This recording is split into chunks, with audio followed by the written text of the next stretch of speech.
It's very difficult to select favourite verses from two of the most important chapters in the New Testament, really. But one that always echoes in my mind is towards the end of chapter 13. Verse 12. Now we see only reflections in a mirror, mere riddles. But then we shall be seeing face to face. Now I can know only imperfectly, but then I shall know just as fully as I am myself known. Two or three things about that verse which make it resonate, I think. First is quite simply the definition of what we hope for as being face to face with God. And you remember in the Old Testament, we're told that Moses speaks face to face with God as a man speaks with his friend, as if what we're moving towards is quite simply an eternal friendship with God, without deceit or concealment. And it connects for me again with those wonderful verses in 2 Corinthians about having our faces unveiled and reflecting the glory of God.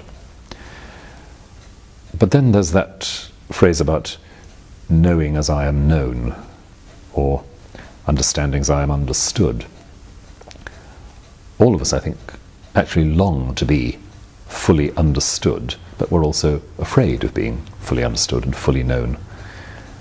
And one of the things which the New Testament consistently says is that in the face of Christ, we encounter both a complete knowledge of our humanity and a complete love and acceptance of it.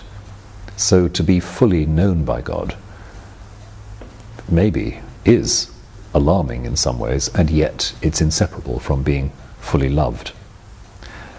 And it tells us too, I think, that if that's how God knows us, that's how we try to know one another. We're used to hearing if God loves us, that's how we should love one another, but if that's how God knows us, that's how we should know one another.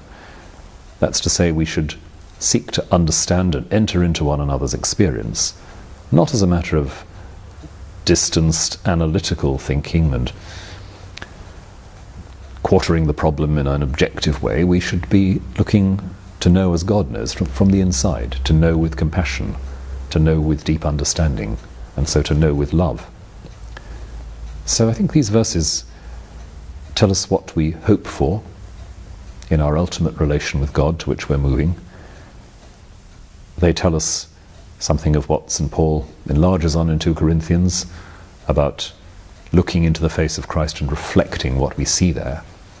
And they tell us something about our relations with one another, and the inseparability there of knowledge and love, just as knowledge and love can't be pulled apart in God's relation with us.